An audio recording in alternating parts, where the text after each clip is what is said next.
Welcome friends, self अध्ययन पर। Busy accounting में आइटम वाइज अगर हमें डिस्काउंट डालना हो, हर आइटम में अलग अलग डिस्काउंट या अमाउंट वाइज डिस्काउंट, तो उसके लिए हमें कुछ सेटिंग चेंज करनी पड़ती है। एडमिन के अंदर हमें जाना होगा कॉन्फ़िगरेशन सेटिंग पर और यहां से आप देखेंगे वाउचर सीरीज कॉन्फ़िगरेशन। आप परचेज में या सेल में जिसमें भी आप डिस्काउंट वाइज एंट्री करना चाहते हैं आइटम के अकॉर्डिंग, उस इनवॉइस में आपको जाना होगा। जैसे परचेज के अंदर आप देखेंगे मेन यहाँ पर सीरीज है जिसके अंदर हम वाउचर कॉन्फ़िगरेशन सेटिंग पर जाएंगे।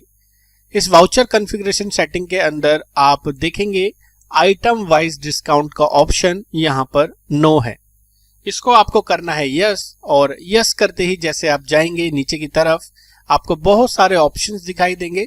जैसे आप परसेंट वाइज अमाउंट देना चाहते हैं या एमआरपी के अमाउंट पे परसेंटेज वाइज डिस्काउंट देना चाहते हैं, या जो आप प्राइस देंगे उस पे आप परसेंटेज वाइज डिस्काउंट देना चाहते हैं, या आप अपने अकॉर्डिंग कोई भी अल्टरनेट यूनिट या मेन यूनिट का डिस्काउंट अमाउंट फीड करते हुए डिस्काउंट देना चाहते हैं।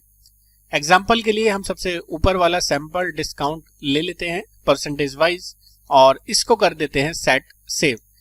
सेम एज हमें परचेज के बाद सेल पे भी जाना होगा अगर हम उसमें भी वाउचर कॉन्फ़िगरेशन सेटिंग करना चाहते हैं, और यहाँ पर हम चाहते हैं कि अमाउंट जो हो वो अलग तरीके से हम दे, यानी कि अल्टरनेट यूनिट पे, तो हम उसको यहाँ से सिलेक्ट कर लेंगे, या जो भी आप जिस तरीके से डिस्काउंट देना चाहें उसकी सेटिंग यहाँ से सेट कर लेंगे।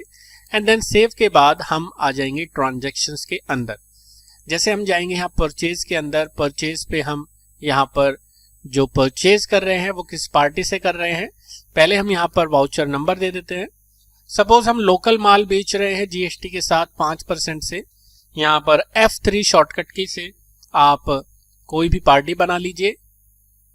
पार्टी का टाइप क्रेडिटर, रजिस्टर्ड पार्टी है, एंड देन उसका जीएसटी नंबर हम यहाँ से डाल देते हैं एंड देन इसको कर देते हैं F2 से सेव करने के बाद मटेरियल सेंटर रखेंगे मेन गोडाउन, और अगर हम इस पे इनपुट ले रहे हैं तो input goods and service. Product का नाम एग्जांपल के लिए हम यहाँ पर डाल देते हैं शर्ट लेंथ, शर्ट का कपड़ा है, और यहाँ पर हम इसको मीटर में पास करा देते हैं।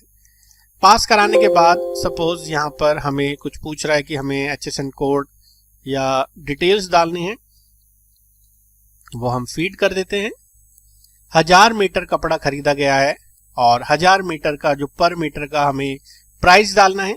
सपोज 20 रुपये पर मीटर है, 20 रुपये पर मीटर से हम अगर डिस्काउंट देते हैं पर मीटर के अकॉर्डिंग या डिस्काउंट देते हैं परसेंटेज के अकॉर्डिंग, तो वो यहाँ से डाल सकते हैं। सपोज 5% में यहाँ से ले लेता हूँ, तो पर मीटर वाला डिस्काउंट नीचे डिसेबल हो गया है, या ऊपर परसेंट की जगह मैं पर मीटर के अकॉर्डिंग भी डिस्काउंट डाल सकता हूँ। तो 5% यानी कि हमारे 20 रुपए पे 5% का अगर हम प्राइस देखें तो 1 रुपए हमारे पर मीटर से प्राइस कम हो चुका है, और यहाँ पर आ चुका है हमारा 19 रुपए पर मीटर के अकॉर्डिंग शर्ट लेंथ का। यहाँ पर आप देखें 5% से उसका जो टैक्स है वो भी कैलकुलेट हो रहा है। अप्लाई टैक्स करते हुए हमने इसे करा दिया है save.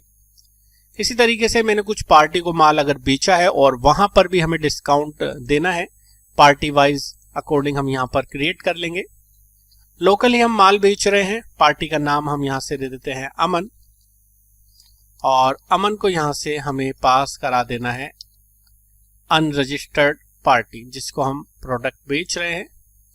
Material centre, shirt length का 2 मीटर यहाँ से हम कपड़ा बेच रहे हैं, और यहाँ पर बेचने का प्राइस है 30 रुपए पर मीटर। डिस्काउंट आप देखें यहाँ पर अब दिख रहा है, परसेंटेज के अकॉर्डिंग देना चाहते हैं नहीं, वो हम यहाँ पर पास करा सकते हैं, या यहाँ पर हमें जो अमाउंट देना है उसके अकॉर्डिंग हमारा डिस्काउंट भी यहाँ पर कैलकुलेट हो जाएगा। तो सेम प्रोसेस है, आप अगर उसमें सेट कर देते हैं परसेंटेज के अकॉर्डिंग तो वो परसेंट के अकॉर्डिंग लेगा, या सीधे सीधे अमाउंट भी डालना चाहें तो उसके अकॉर्डिंग भी बिल कैलकुलेट कर सकते हैं। तो ये था एक छोटा सा टिप्स बिजी अकाउंटिंग के अंदर।